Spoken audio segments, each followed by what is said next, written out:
Welcome to the Investing Mastermind Podcast. I'm Michelle Markey. And I'm Sina Lundhold. And today we're going to be talking about inversion. And this fancy word basically represents when we take our investment cases of stocks and companies we've studied, and then we do the opposite of all the reasons why we want to invest.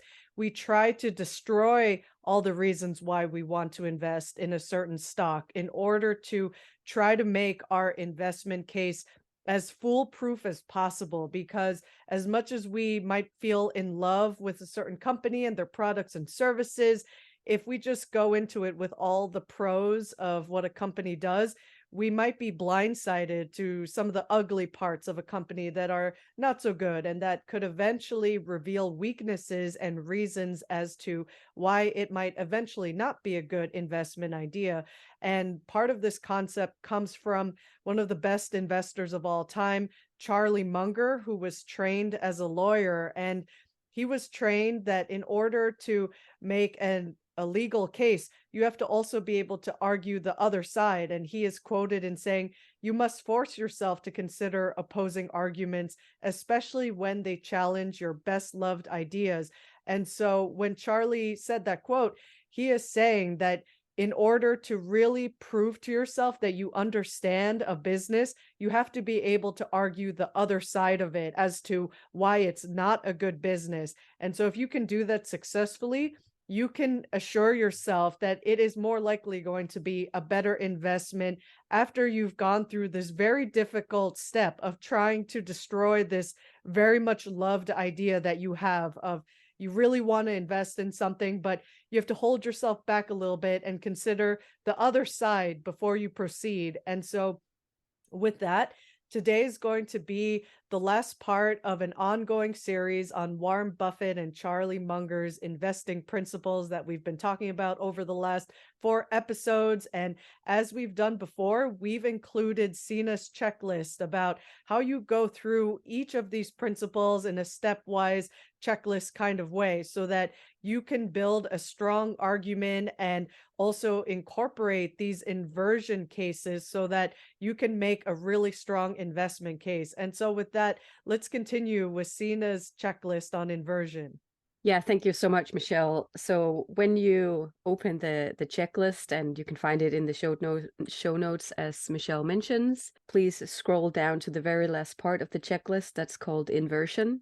And the first question in that checklist that gets you started on your inversion case is, what will make this company redundant in the future, and what are the risks? So one exercise you can do to answer this question is to check back and see when the price of your wonderful business that you just built a case around, when that stock price fell like an elevator in the past, and what caused the stock price to fall. And an example I can give you is Nike, where the stock plunged when a basketball player from the Duke team, his Nike shoe, fell apart. It literally fell apart, and there was photos of it all over the internet. Does his shoe falling apart mean that the company's intrinsic value changed the very moment that the shoe fell apart? Well, with Nike, you can probably imagine that they would go back and look through their processes in order to ensure that that would not happen again, to make sure that they make the best quality. What also happened is that shortly after this happened, everybody forgot about it again. It was a huge deal while it happened, but everybody forgot about it almost the next day. Does it mean that no one will ever buy Nike products again? Most likely not, but it's a case where you can look into the stock price and actually see, okay, it fell at this time. And then you need to think about, okay, because it could have been another example where the company wouldn't recover from it.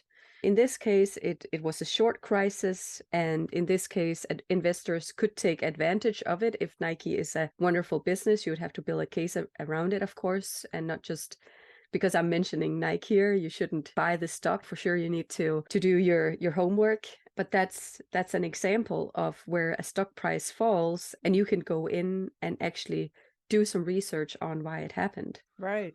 Yeah. And in a similar way, that's an example of where Nike may have at one point produced a low quality shoe, and that caused a question of the company. Is this still a good quality company that produces quality goods? And in a similar way, if you make other decisions at the management level at, say, Adidas, there have been some partnerships that they've had with some very well-known people, and some of those partnerships have kind of fallen apart, and now Adidas is stuck with a lot of inventory of shoes that are going to be very hard to sell. And you have to wonder, if you are considering an investment in something like Adidas, can this really hurt Adidas for an extended period of time? Like, they could be losing so much money from the fallout of this business partnership that it may cause someone to say that is this a permanent situation, or is this temporary, and will this shoe company be able to recover and still be a good quality company in the future?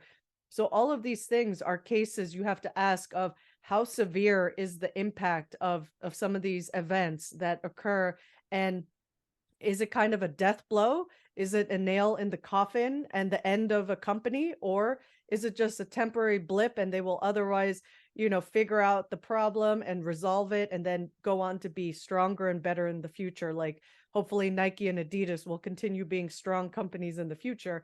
And of course, not advice, but just something to consider, right? Yeah, absolutely. And, just to build a little bit about what you're saying there, is to look at other competitors. Now we're talking about sports goods, right? So look at competitors. Which companies in the same industry have experienced hardship or even gone bankrupt in the past, and what was the cause of that? It's just to build a little bit on looking into other companies and seeing, okay, what actually happened in the past. And because sometimes there's really gold to be found in learning from other companies' mistakes in the same industry. A last thing you can do with this question is to look into the company's KPIs, which is the key performance indicators.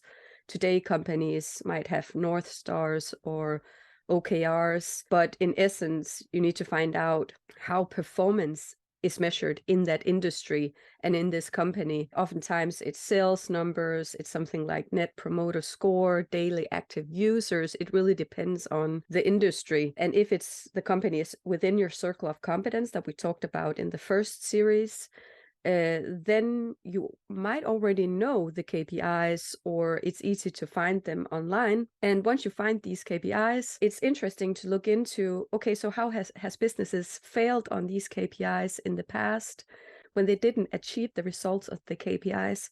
What happened, and what could potentially happen for your company if they don't perform on their KPIs? What happened in the past? So we're ready for number 2 on the checklist. Does the company appeal to me because of personal preference that might be clouding my judgment? And this is also back to a little bit about what you said in the very beginning about Charlie Munger and your most loved ideas. In journalism, we actually say kill your darlings. And what that means is, for a journalist, you might have spent a lot of time writing a text, and you really love part of what you created there, a phrase or something like that, but you must delete that part of your text that you really love because it doesn't necessarily add any value to the overall story. It's really, really difficult as a journalist. I know I'm an educated journalist, so it's incredibly tough to kill those darlings. And it's the same thing here, where you might have spent a lot of time building your case, going through the checklist, and then at some point you might have found out, there's something here with the ROIC that we talked about in one of the previous shows, so go back and listen. The return on invested capital, for yeah, folks who don't know. exactly.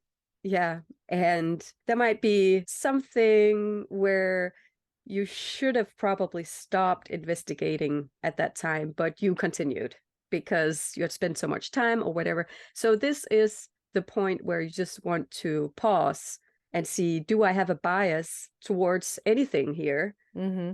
Yeah. And we were talking about some examples of bias where, for example, I really love Costco because I enjoy buying things in bulk and it provides me good savings. And I like the great quality of goods I'm getting for low prices. And that's one of Costco's strong moats. But there could be other kinds of factors that could make Costco not a great investment. So, as much as I love Costco and so does Charlie Munger, some of the potential risks to Costco could be other competitors like Walmart, Sam's Club, or BJ's, even though Costco is still way bigger than both of those. And also, there's e commerce like Amazon. And there's some arguments that some big box retailers like Sears are a thing of the past. So maybe what happened to Sears, maybe that could happen to Costco if something changes and Costco's no longer providing, the kinds of things that people want, or if they raise prices too much. And also, if just out of convenience, what if everybody becomes brainwashed by Amazon Prime and is like, oh, we don't want to leave our house to drive 15 or 30 minutes to the nearest Costco. We want delivery in the next 1 to 2 hours from Amazon only. And then that's it, because Amazon does have more members than Costco does. But you have to ask yourself, are you getting the best deal from Costco too? And also from Amazon. So you have to compare and contrast which place is kind of giving you a better deal. Sometimes, there's always merits to both. Neither is the best necessarily, but of course, I am somewhat biased toward Costco and I like it more, honestly, than Amazon. But that aside, there could be potential threats to Costco's business. And also, one example that Charlie Munger said was that Costco could be a victim of its own success someday. And everybody has realized that Costco is a really great company. And even Charlie said at the Daily Journal annual meeting on February 15 this year, 2023, he said that, Costco is a damn near perfect business. And it's funny for him to say that because there's almost nothing that can bring down Costco except if it's just being overbid now in terms of its stock. And he said that it's currently trading at 40 times earnings. And, even in the more recent years, he said that he wouldn't buy Costco at these levels that it's being traded at right now. So as much as I love Costco, maybe it's not such a good investment case right now just because it's too overvalued perhaps. So maybe that in and of itself, as wonderful as a business is, it's not worth an infinite price. And so those are kinds of things that we have to keep in mind, is that no matter how much you love it, like I don't own any Costco right now. I would love to own Costco, but I still think it's a little too expensive for my preference. So, I have to wait until maybe Costco goes on sale someday. But in the meantime, I'll just be, a consumer for now, but I would love to be an investor in Costco. So that's part of, the inversion case for me in Costco right now. Yeah, exactly. And for something like you mentioned there, Michelle, it's great to have actually a mastermind group, a group of people that you can meet with and present your case about Costco, for example.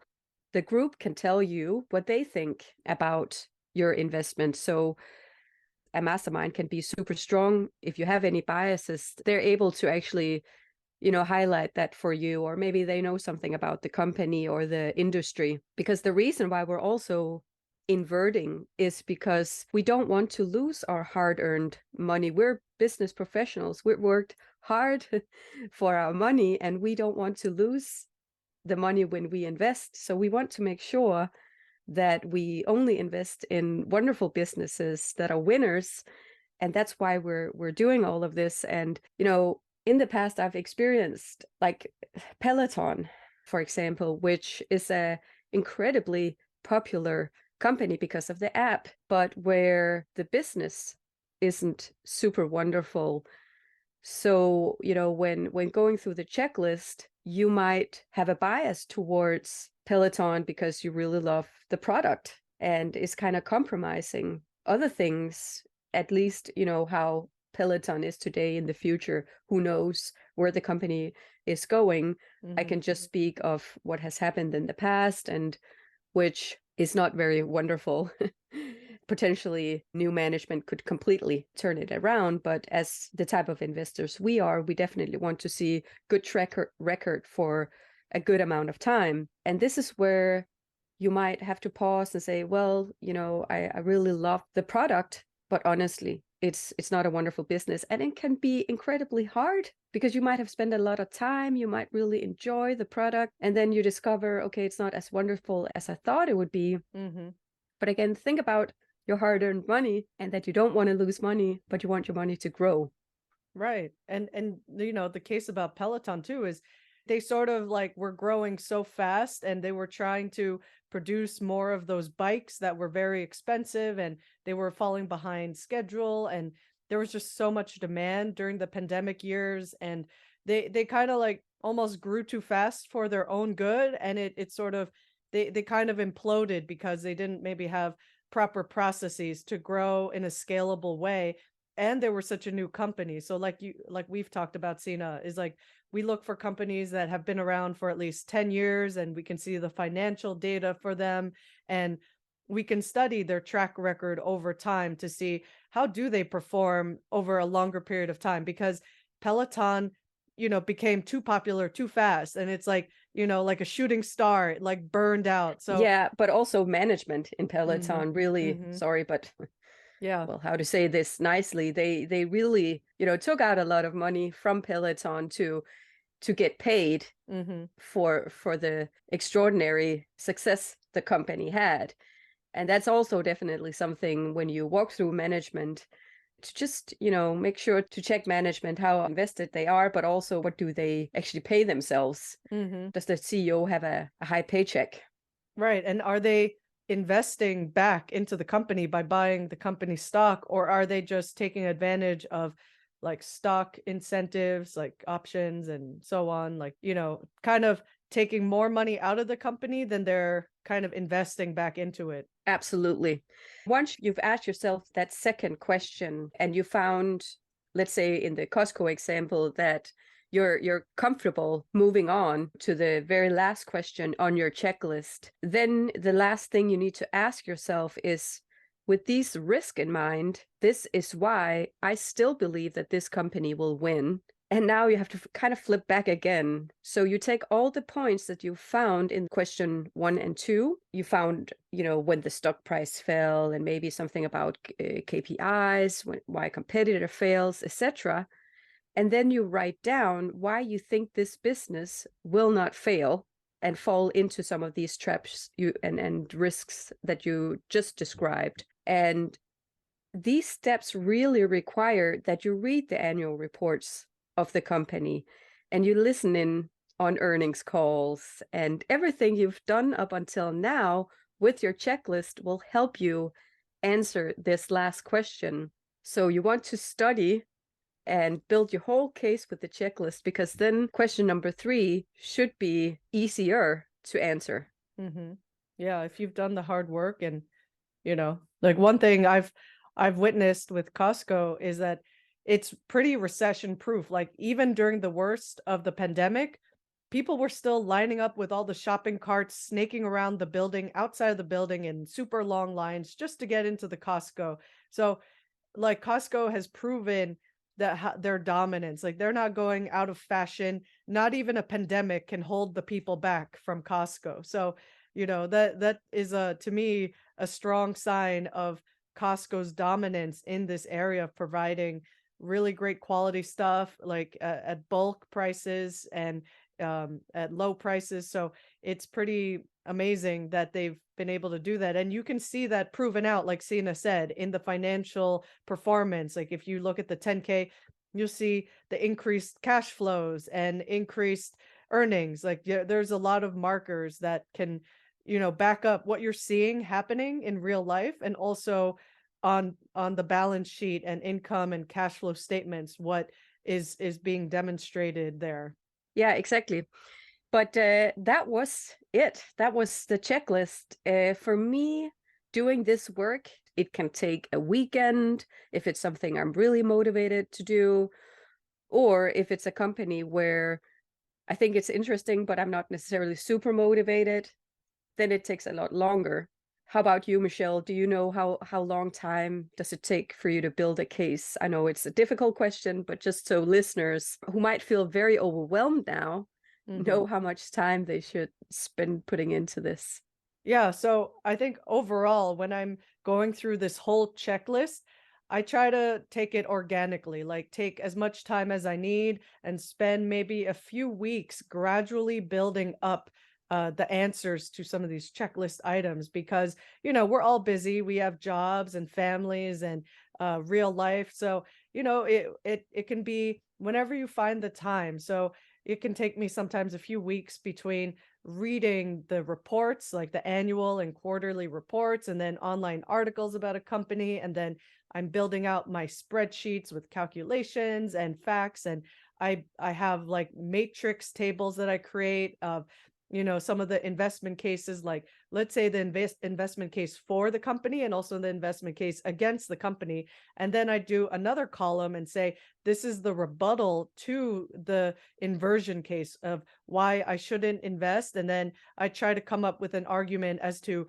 actually the company will prevail over that potential weakness. So, you can take as much time as you need to build out whatever kinds of documents. And I like using spreadsheets to be able to answer these questions. So, it can take a while, but like I think you will feel more reassured if you take the time to properly try to study something as much as you can and make sure you fully understand and you think it's part of your circle of competence rather than, just reading about it for an hour and then you immediately buy the stock. That might not be the wisest thing to do. So, I would encourage people to take time. And what about you, Sina? What do you think? Yeah, absolutely. No, I 100% agree. And it's actually something that can be really gratifying to do. Like you say, over time, just take your time and collect information over time. And I have even students from my workshop who wrote me that, when they first heard that they should read an annual report, they never thought that they would ever do it, but now they actually enjoyed it. And I really loved getting that message. That was super awesome. So even though it sounds like a lot, it actually can be quite joyful. All right, right. That's So awesome.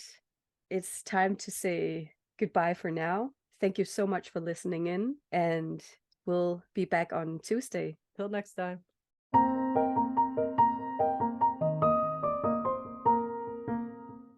If you enjoyed the show and found the content informational, we would be super grateful if you would leave us a review and follow us wherever you get your podcasts so you automatically get new episodes in your feed. We publish a new show every Tuesday. The contents of the Investing Mastermind podcast are for educational, informational, and entertainment purposes only. None of this is investing advice. And if you need help in your personal situation, please consult with a professional.